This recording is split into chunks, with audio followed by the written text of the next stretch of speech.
The Justice Clan came to the conclusion that one of their messengers had been murdered by the evil cult. The swordsmen of the clan retaliated by attacking the evil cult, while the evil Lord Ubation transforms into a fish. Ever since, the cult survivors have been living in hiding from the clan. Bashan intends to register Renji in the Justice League Academy 13 years from now, order for Renji to become a part of the Justice Clan and lead a carefree life. Renji is given advice by Bashan to keep his identity a secret, and Li Dongfeng serves as his bodyguard. The Justice League School teaches combat techniques to Justice Clan members. Only individuals with exceptional skills are granted a certification of excellent. Renji witnesses what happens to a member of a cult who tries to enter the academy while she is in line. He is sent to the abattoir by the chief guard king. Later, a rumor surfaces that the Dark Lord's son is infiltrating the academy. Renji is paralyzed with fear, but Lee is a master of disguise and turns both Renji and himself into women. They are able to enter the academy this way, but Lee Mingju, the department's director of discipline, finds them. Renji is seen by Mingju as an innocent girl and Lee as a stalker from a cult.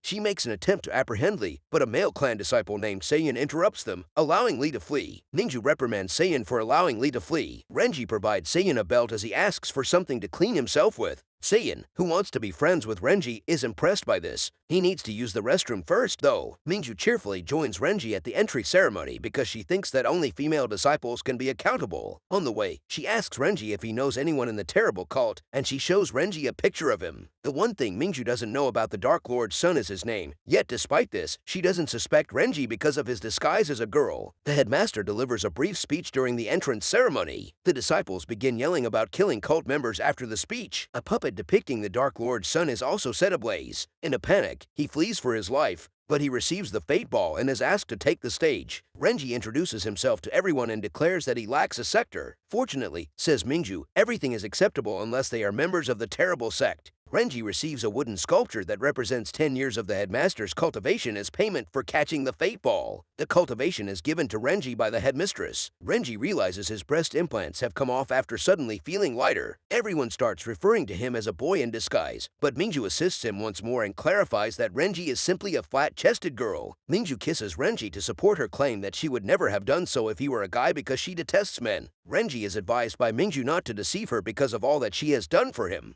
He learns that Mingju is a freshman as well, but she was raised in the academy, which explains why she is so comfortable with it. Mingju brings him to the placement exam, which will classify the students according to their academic abilities. Kang, the examiner, is harsh with Renji since he lacks a sector. Renji nevertheless succeeds on the speed test thanks to his talented cultivation. Techniques will be tested next. When the students are instructed to throw knives at a target, Renji once again excels. Kang, though, declares him to be gone. When Bai Riming hears this, she shows up and declares she will not put up with this injustice. A young child from the Sunflower sector is named Riming. She is nonetheless proud of her sector, despite it being neither popular nor strong. She challenges Kang to a duel, promising to let Renji pass if she prevails. Unfortunately, Riming suffers severe physical harm, and Kang also makes fun of her father for being a coward. According to Riming, her father gave her excellent care, therefore she would do her best to establish a reputation in her industry. Renji is reminded of his own father by her comments. He defends Riming while challenging Kang to a duel. All Renji knew was the kung fu of the cult, so he kept avoiding. Several cult elders passed on their kai to him when he was growing up and taught him kung fu techniques. The Oblivion Slap was the only weapon his father led him to employ in defense. The cult's Desire Queen's method might lead the victim of a slap to lose his kai. Kang notices it but passes out before alerting anybody. As the Academy Dean enters and announces they have learned there is a cult member among the newcomers, everyone applauds for Renji. While Mingju claims to have obtained the kai from the headmaster, the Dean suspects Renji. The Dean refers to Seiyan as a witness who was harmed by the gourmet cream used by the cult.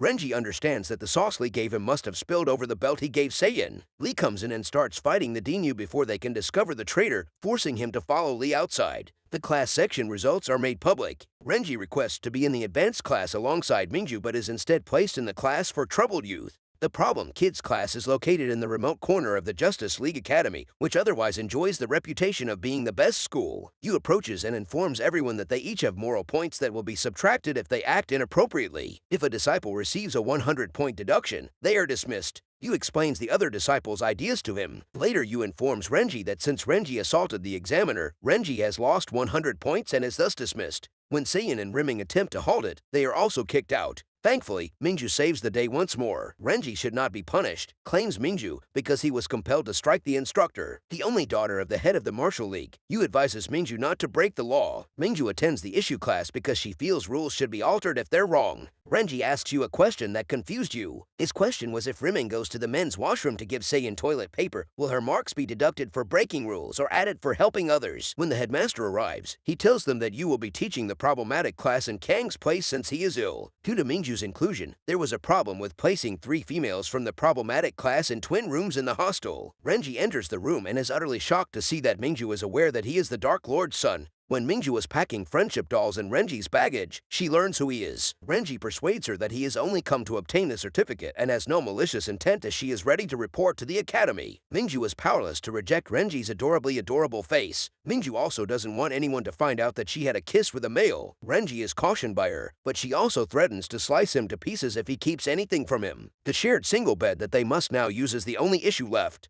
Mingju agrees to share the bed with Renji, but she can't sleep well since she moves about when she sleeps. The following morning, they get to know their classmates, and Yu attends their first session with them. Fighting to remain in a ringed area is the first lesson. Losers will have 5 points taken away. Mingju and Renji are want to be matched, but Yu claims that would be unjust because Mingju received extra kai from the headmaster. Yu then orders Renji to combat him. Mingju and Jia Jingsu are involved in the first knockout. Jingsu loses to Mingju because he leaves the circle to assault a rock while unable to see. Pinger defeats Kultum in the second fight, which is decided by a body smash from Pinger. The next fight is between Wang Dali and Seiyin, but they both lose because they fail to use their kai and develop a bromance. The enigmatic sleeping kid Wao Tu easily defeats Bai when she decides to study a skill book. Renji and Yu engage in combat in the final round. Renji is only using the kai he received from the headmaster since he is unable to utilize the kai of the cult. But Yu is adamant about getting rid of him, so he comes at him from behind. Yu attacks with a strong kai sword he's made, but Renji repels it. Yu advises Renji to battle fiercely and not give his damaged clothing any thought. Yu tries to get Renji to utilize his secret kai, but Renji is able to collect all of the gifted kai of the headmaster in his hand.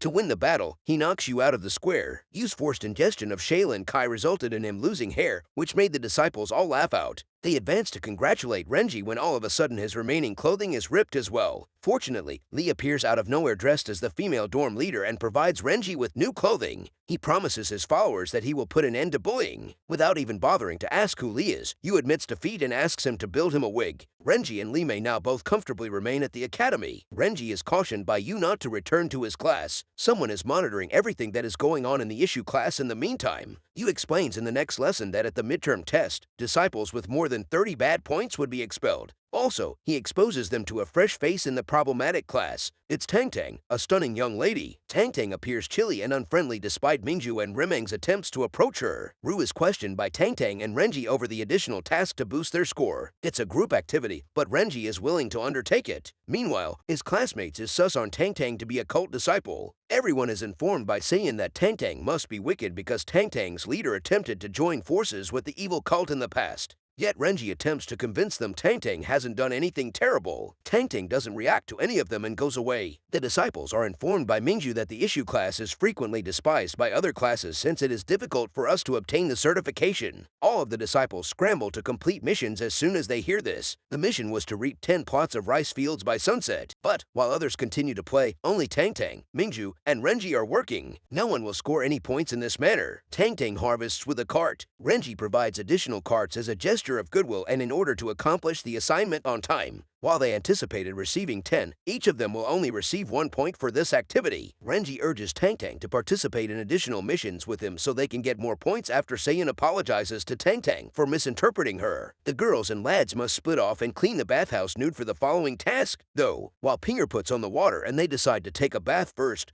Renji tries to flee, but when he does, his skirt is caught and pulled off, leaving him trapped in the bathtub with the females. Suddenly, they hear a fight coming from the men's bathroom and rush out to investigate. Tang Tang remains behind to give his skirt to Renji. Renji unintentionally tears Tang Tang's shirt off as he emerges from the water, exposing a body covered in scrapes and wounds. A disciple from a different class enters the bathhouse and begins making fun of the disciples from the problematic class. When Tang Tang arrives, she addresses him as Master Shixing, and he strikes her severely. Renji attempts to stop him, but Tang Tang accepts responsibility for it and loses points. Tang Tang doesn't object when Shixing addresses him as his study assistant. He arrives and refutes Shixing's claim that the problem class doesn't even deserve to take a bath. He recommends a friendly battle to resolve things. Renji is the opponent Shixing picks, but he instructs Tang Tang to fight on his behalf. Yu states the rules. The winner receives 10 points, while the loser receives -10. Yet, Tang Tang appears to be concealing something. Although Renji doesn't want to lose, he also can't harm Tang Tang. Renji is abruptly informed by Tang Tang that she enjoys being in their company in problem class as she tosses a smoke bomb.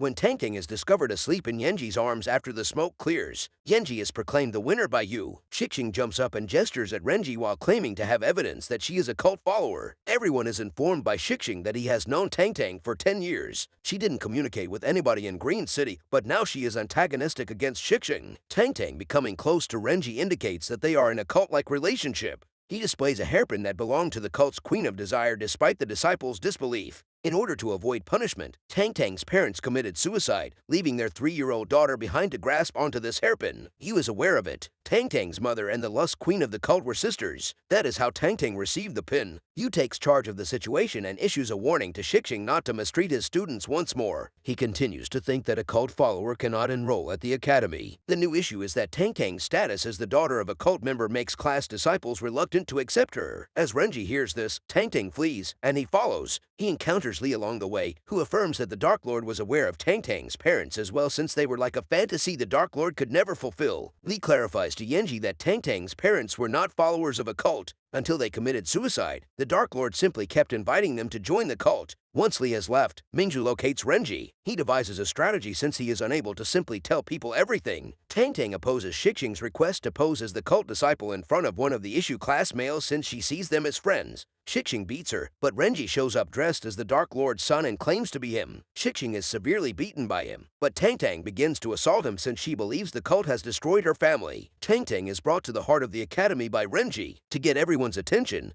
he starts a fire. All of the students assemble, but the headmaster declares that he will address this situation alone. Because of Renji's smoke bomb, nobody else can see anything. He urges Tang Tang to beat him while hugging her, which causes her to start crying. Renji pretends to be defeated and collapses as the smoke goes away. Lee approaches and performs the lines Renji taught him. Everyone is led to believe by his comments that the Dark Lord's son was vanquished by Tang Tang, and that the cult is an enemy of the Tang sector. Renji clears Tang Tang's name in this manner. However, the headmistress captures Lee and Renji in a gold shield as they attempt to flee. Thanks for watching. Please make sure to subscribe and watch my other videos if you're into my content.